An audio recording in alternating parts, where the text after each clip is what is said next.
Maître Sanvi Mukendi, bonjour. Bonjour, messieurs les journalistes. Vous êtes porte-parole de l'ensemble pour les changements dans les Grands Katanga. Nous voyons ces derniers temps les coordonnateurs Kyungu Akumanza effectuer plusieurs déplacements dans l'espace katangais, notamment à Likasi, Kolwezi, pour ne citer que c'est là. Aujourd'hui, vous êtes à Kamina.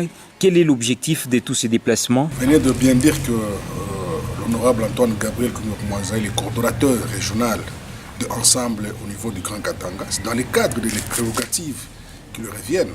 Il est dans l'obligation, il est dans l'obligation de rendre visite à toutes les cellules de l'ensemble à travers la province du Grand Katanga, puisque vous êtes sans oublier que nous sommes à la veille des élections et le coordonnateur doit booster le moral de nos collègues qui sont dans différentes provinces, pour ne pas les citer, la province de Lualaba, la province de Olomami, la province de Tanganyika.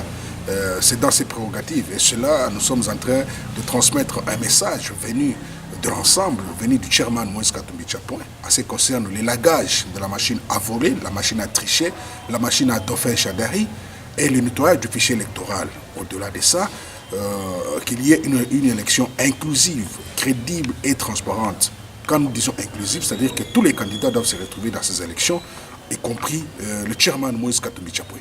Quelle collaboration d'ensemble aujourd'hui avec d'autres partis de l'opposition? Oui, nous sommes en bon terme avec les autres plateformes de l'opposition, puisque vous êtes sans oublier que les 7 candidats à la présidentielle, y compris les 2 qui ont été recalés, et Moïse Katumbi Tchapouin qui a été empêché de retourner à son pays natal, vont se retrouver du 7 au 10 au niveau de Genève pour essayer un peu d'aplanir toutes les divergences et trouver un candidat commun à la présidentielle.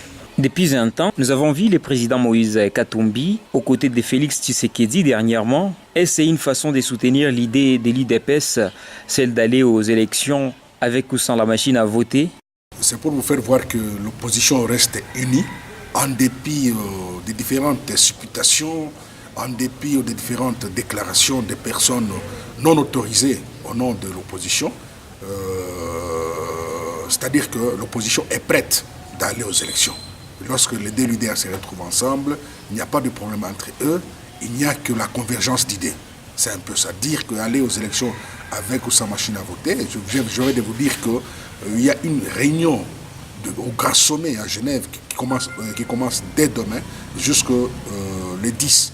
Et c'est à l'issue de cette réunion que toutes les résolutions seront connues. Pour finir, où en êtes-vous avec les démarches pour que Moïse Katumbi, président de la plateforme, retourne au pays? C'est pour cela que nous parlons des élections inclusives. Puisque lorsqu'on parle des élections inclusives, c'est pour que tout le monde puisse participer. Cela, la loi permet de participer aux élections.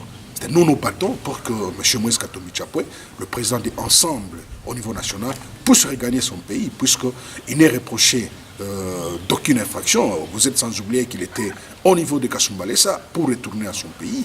Et on lui en a empêché par le pouvoir médiocre, le pouvoir sanguinaire de M. Kabila, le président sortant, qui doit partir le 23 décembre. Au peuple congolais d'être serein, d'être derrière l'opposition, puisque l'opposition est en train de prôner une alternance positive avec au sommet de l'État des gens capables, des gens qui ont la morale, des gens qui ont les soucis de la population, et les gens qui ont quand même des projets de société valables pour essayer un peu de résoudre beaucoup de problèmes en ce qui concerne le pays, puisque vous êtes sans oublier, monsieur le journaliste, que l'État est inexistant au niveau du pays. Vous êtes sans savoir qu'il y a des tueries tous les jours à côté de Beni, du côté de Butembo, l'insécurité qui bat son plein sur toute l'étendue de la grande province du Katanga, et nous devons mettre un terme à cela. Il n'y a plus d'emploi, il n'y a que M. Kabila et ses appendices qui sont en train de vider les caisses de l'État. Vous êtes au courant que M. Kabila vient de nommer plus de 600 personnes dans le comité de campagne de M. Chagari. C'est-à-dire qu'ils vont puiser toutes les caisses de l'État. Ils vont laisser vides les caisses de l'État. Je rappelle, mais vous êtes porte-parole d'Ensemble dans les Grands Katanga. Merci. Je vous remercie, monsieur le journaliste.